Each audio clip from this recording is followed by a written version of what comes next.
I've already invested a whopping $60,000 into just ensuring your happiness.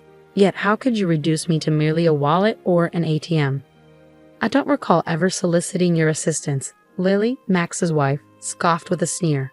Why don't you try halting the payments if you're so bothered? After all, I'm quite the big shot.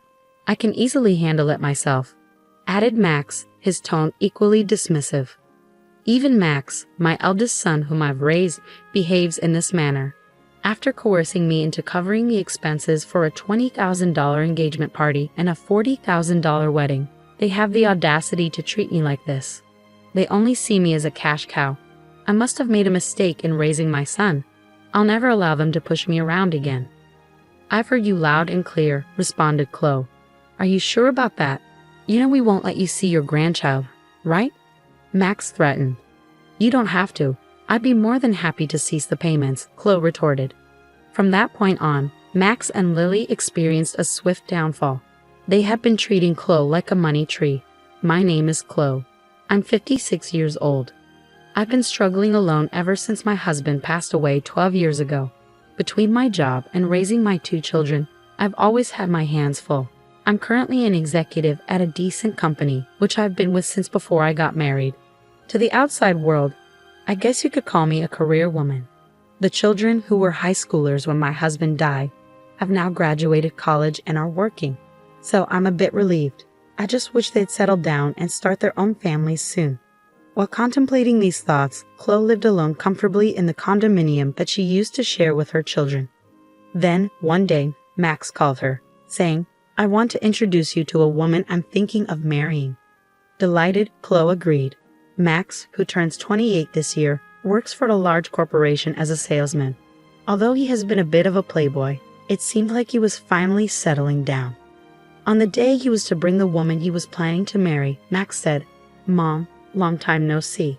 This is my fiancée, Lily. Lily was a receptionist at the company where Max worked. She was strikingly beautiful, and Chloe felt proud of her son for finding someone like her. Oh, congratulations to you both. I'm here to support your happiness, Chloe beamed. As their conversation progressed, the topic of the engagement party arose. We're planning to have an engagement party soon. I need to start preparations. Mom, could you cover the $20,000 cost for the engagement party? I was taken aback. I had assumed the average cost to be around $10,000. However, seeing their joyful expressions, I couldn't bring myself to refuse and agreed. Of course, it's a joyous occasion, I thought to myself. Later, my eldest daughter Mia came to visit. Mia, how's work going? The deadline was yesterday, I inquired.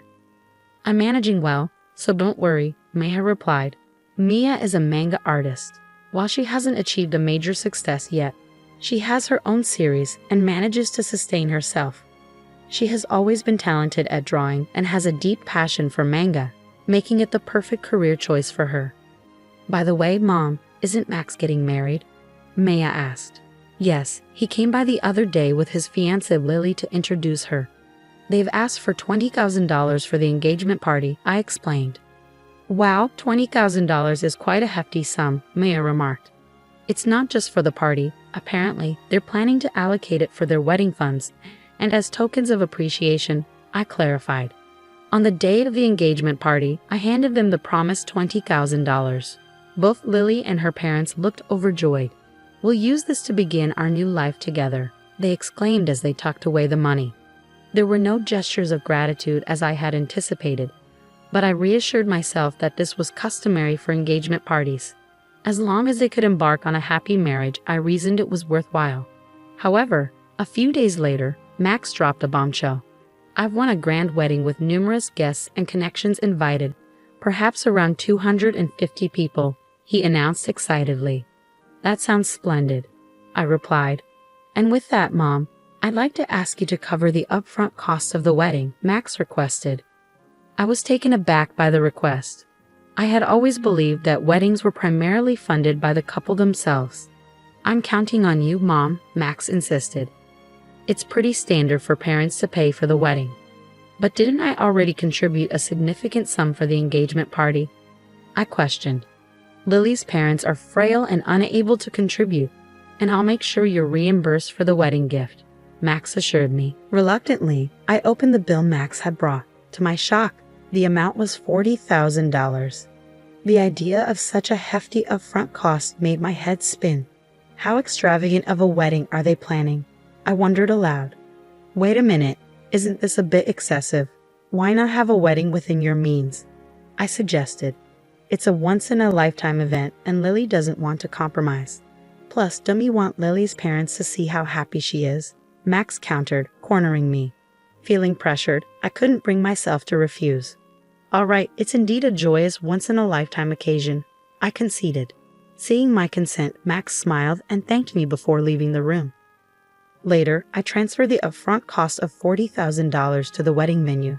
It was difficult to part with the money I had been saving for my retirement, but I reassured myself that it was for my child's happiness. 2 months later, on the wedding day, the venue was more luxurious than I had anticipated. Mia and I arrived early in the morning to change into our dresses and get our hair done. As I approached the bride and groom's dressing room to knock, I overheard their conversation.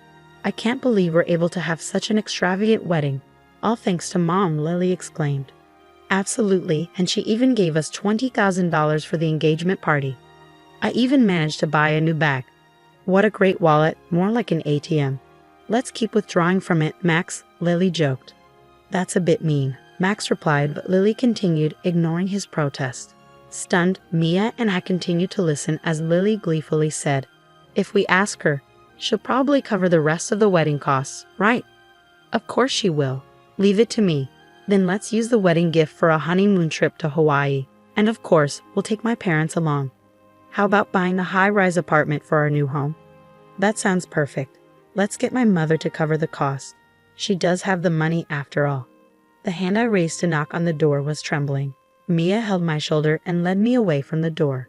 Breathing slowly, I took Mia's hand that rested on my shoulder and said, Mia, there's something I need you to look into when the ceremony starts. Of course, Mom. Leave it to me, Mia reassured me. And so Max and Lily's wedding began. Throughout the ceremony, their vows in the chapel, and the toast at the start of the reception, all I could think about was the conversation the two of them had earlier. Presenting the groom's mother, Chloe, even as the MC introduced me and a spotlight fell on me, all I could muster was a bow. Mia, who had been making the rounds toasting, came back to me. Mom, I checked with Lily's relatives. Both of her parents are perfectly healthy. That's horrible. We need to confront them. I'll be right there with you, I assured Mia. As Mia said this, it was time for the first wardrobe change. Lily exited first, then it was Max's turn. Now the groom will exit, escorting him is his mother, Chloe, who raised him single-handedly, the MC announced. Called upon, I walked down the aisle to meet Max. A little tipsy, Max was in high spirits, announcing into the MC's microphone. This is my amazing mom. Keeping a straight face, I acknowledged the cheers from the crowd.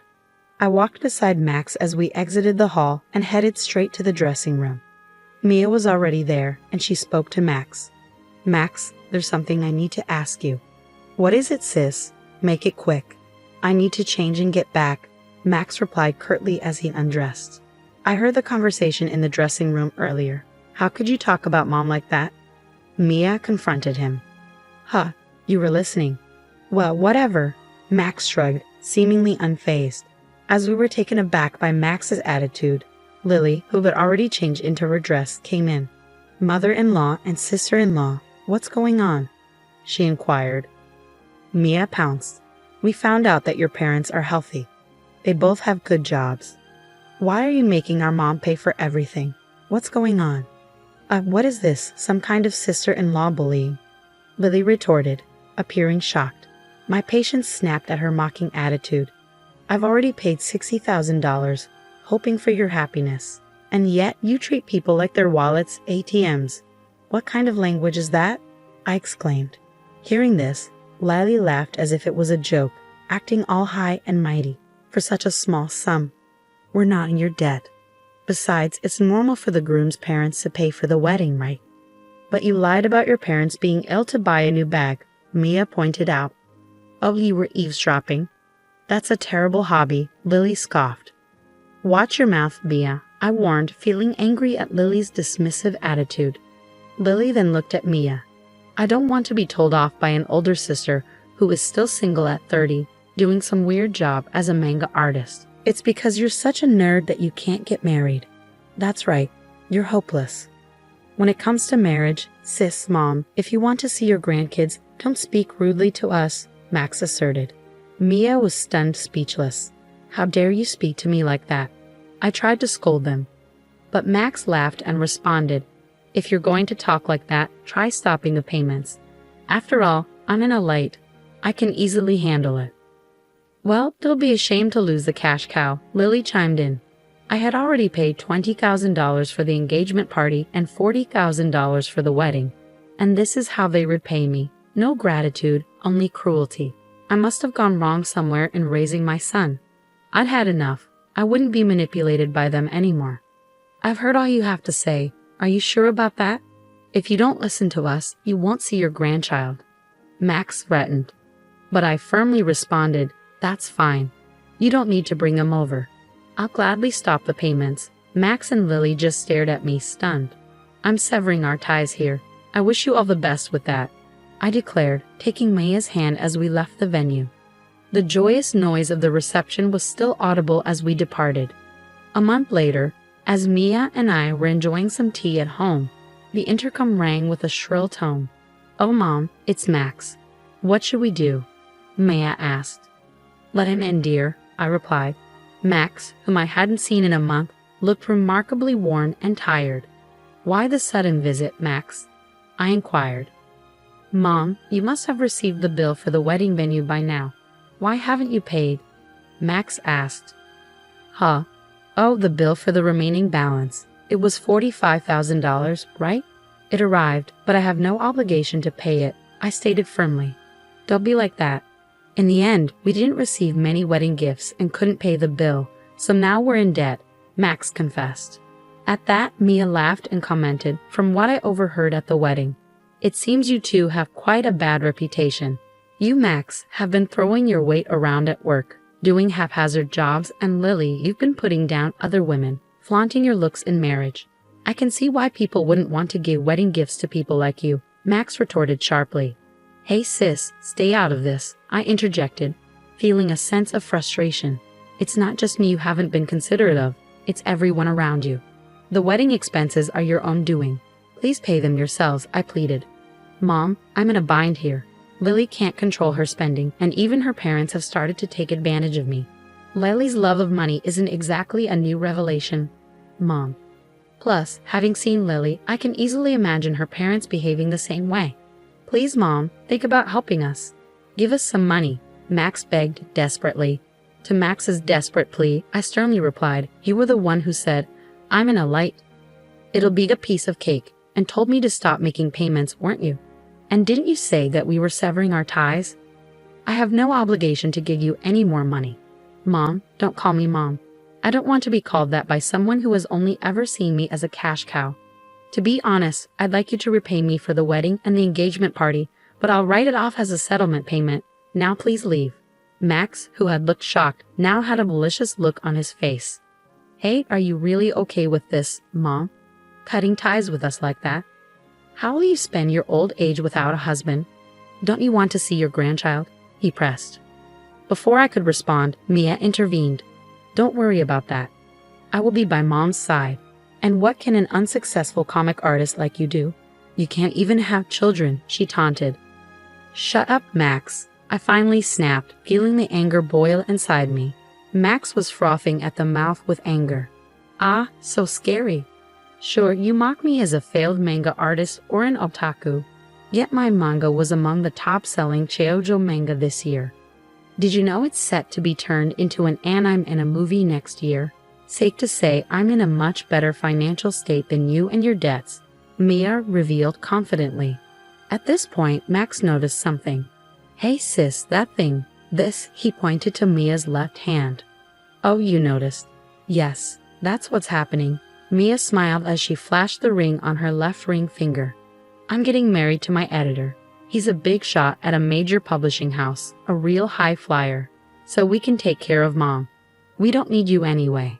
We never intended to have our children care for us. Thanks, Mia. We're having a wedding. but we'll handle everything ourselves. We'll invite Mom, Max, but you don't need to come," Mia declared confidently, leaving Max stunned.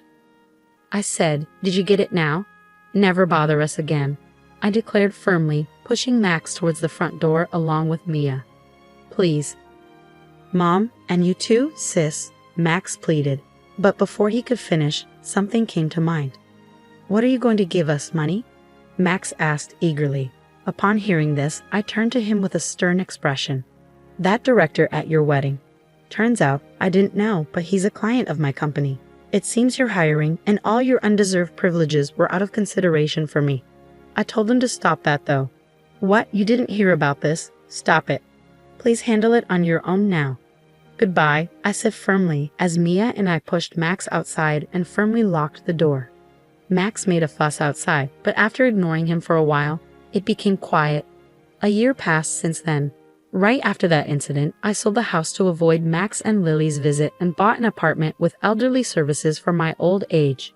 According to a neighbor from my condo, Max and Lily showed up and created a scene, asking why I wasn't there. Hence, I believe my decision was the right one. As for Max and Lily, they abandoned their dream of a luxury high-rise apartment and now live in a cramped space. Max, it seems, was demoted after his actions were reviewed. Perhaps hurt from falling from his elite status, Max worsened his attitude towards others. It's surprising he's not fired yet. Lily, who quit her job upon marriage, continued to splurge for a while, but their funds quickly ran out. Even with their debts, Lily's luxurious habits did not change, and her parents continued to demand money.